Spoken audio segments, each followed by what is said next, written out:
嗨，亲爱的书友们，欢迎来到书海时光，一个为你每日推荐好书的心灵驿站。赶快关注我们，一起畅游书海，让阅读点亮每一天的精彩。今天我要向大家介绍一部堪称智慧宝典的奇书《鬼谷子》。这本书的作者鬼谷子，姓王名许，战国时期著名的谋略家、纵横家的鼻祖。他就像一位隐匿于历史迷雾中的绝世高手，虽鲜少露面，但其思想和学说却如璀璨星辰，在历史的长河中闪耀着无尽的光芒，影响了一代又一代的豪杰之士。或许你会问，这样一本古老的书籍，在当今社会又能给我们带来什么呢？让我先给你讲一个故事。在商业竞争日益激烈的今天，有一家新兴的科技公司面临着来自行业巨头的巨大压力，公司的创始人陷入了困境，似乎无论怎样努力，都难以突破重围。然而，当他偶然间接触到鬼谷子后，仿佛在黑暗中看到了一丝曙光。他从书中领悟到的谋略和智慧，让他重新审视公司的战略布局。他运用书中反应之术，巧妙地与竞争对手周旋，同时又利用揣情谋议之法，深入了解客户需求和市场的微妙变化。经过一番精心运作，这家公司在短短几年内便异军突起，成为了行业中的一匹黑马。这个故事告诉我们，鬼谷子的价值不仅仅在于它是一部古代经典，更在于它蕴含的智慧能够穿越时空，为我们解决现实生活中的各种难题。无论是商业竞争、人际交往还是个人成长，它都能为我们提供宝贵的启示。那么，鬼谷子究竟是怎样一本书呢？它以百合为开篇，阐述了世间万物变化和应对之道的总纲，随后又深入探讨了反应、揣情、谋议等一系列精妙绝伦的谋略和技巧。书中内容包罗万象，犹如一座智慧的宝库，等待着我们去挖掘和探索。1. 百合，开启智慧之门的总钥匙。百合者，道之大化，说之变也。必欲审其变化。橘兄但命吸烟这句话道出了百合的核心要义。百即开启、开放，和则是闭合、封闭。在鬼谷子看来，世间的一切变化都离不开百合的运用。从心理学角度来看，百合体现了对人类心理和行为规律的深刻洞察。当我们面对不同的人和事时，需要根据实际情况灵活地选择开放或封闭的态度。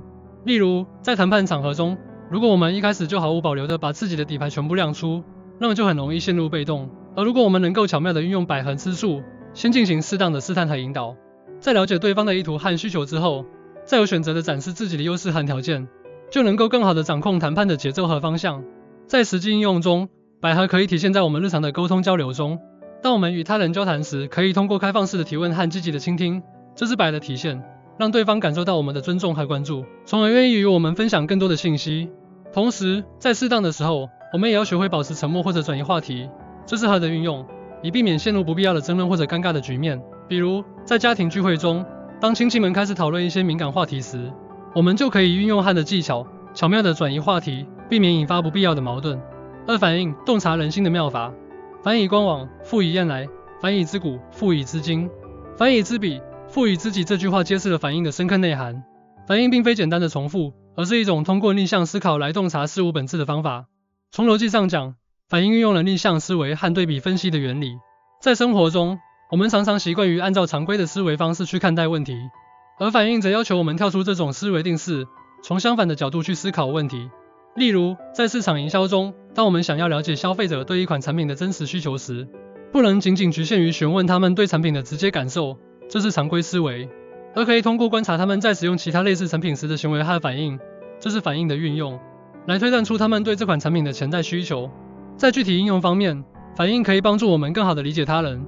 在人际交往中，我们可以通过观察对方在不同情境下的反应，来判断他们的性格特点和心理状态。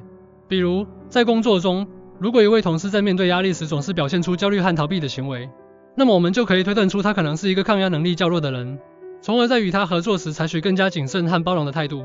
3. 揣情谋议，把握人心的艺术。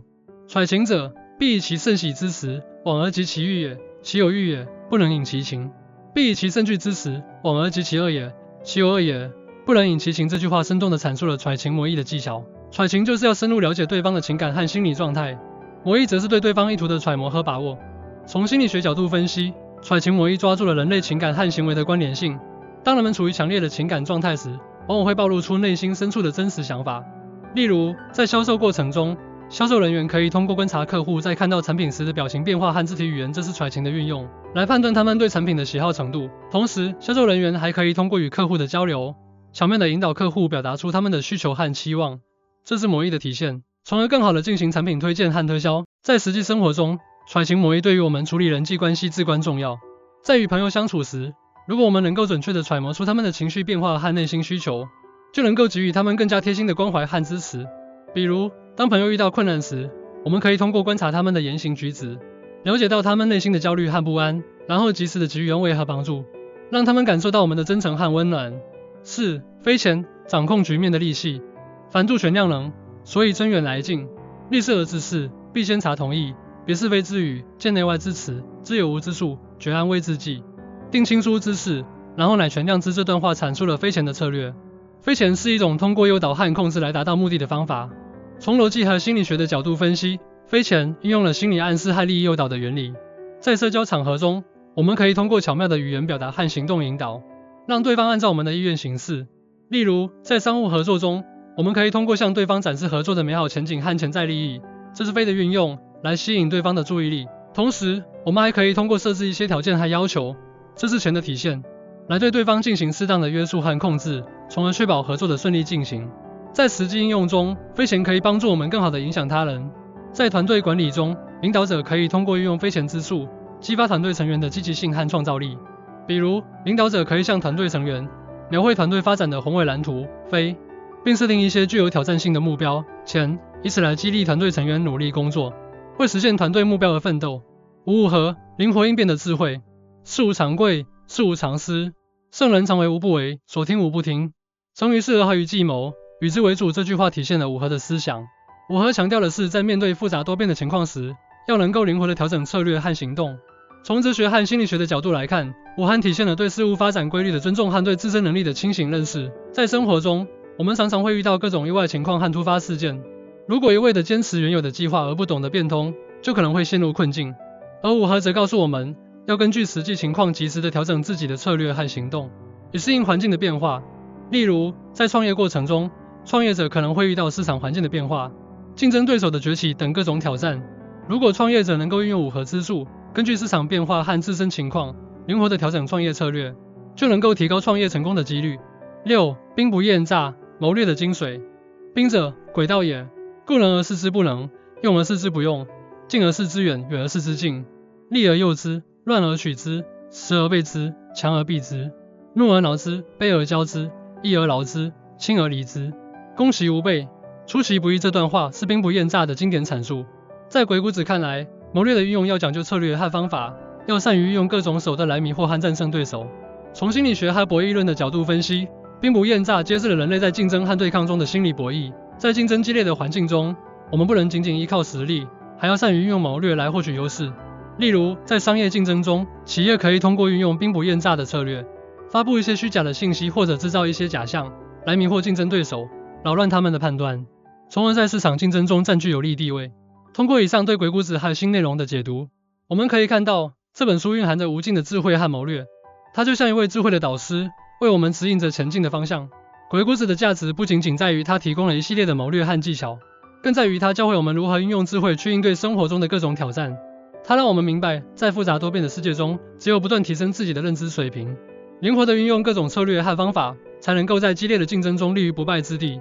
如果你渴望在人生的道路上取得更大的成就，如果你希望在复杂的人际关系中游刃有余，如果你渴望在商业竞争中脱颖而出，那么鬼谷子就是你不容错过的宝典。让我们行动起来，去阅读这本书，去深入地学习和领悟其中的智慧，并将其运用到我们的生活和工作中。相信在鬼谷子的指引下，我们一定能够开启一段充满智慧与机遇的精彩人生旅程。最后，我想用一句话来激励大家：智慧是人生最宝贵的财富，而鬼谷子就是开启这财富之门的钥匙。希望我们都能握住这把钥匙，开启属于我们的辉煌未来。